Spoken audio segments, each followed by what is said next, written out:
As we mentioned earlier, and it's certainly worth repeating, while today's break affects a lot fewer people than the one we dealt with back in March, there remains a question about when this might happen again and why. The water system in Grand Rapids is aging, to say the least.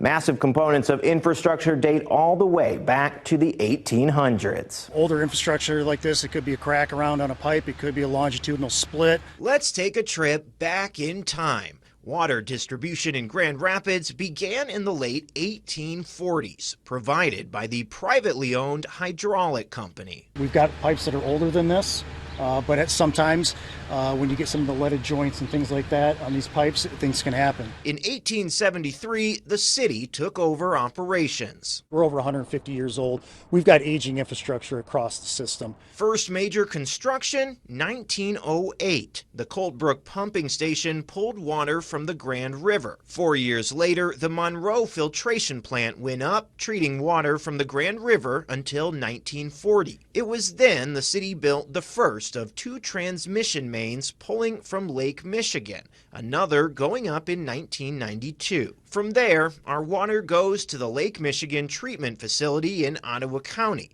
After screenings and chemical treatments, it's pumped over to Kent County via transmission mains, one built in 1940, another in 1991. These so-called high-lift pumps then distribute water to neighborhood homes. It happens every 5, 10, 15 years we have a situation like this. This brings us to today. The city's got over 1,300 miles of water main in our system. The reality, with components dating back over a century, issues will arise. The water department is constantly assessing its systems in terms of staying ahead of necessary repairs. Wayne Jernberg said that the area where today's break happened was not on their master plan for repairs, but said that could be adjusted if they determine it's necessary.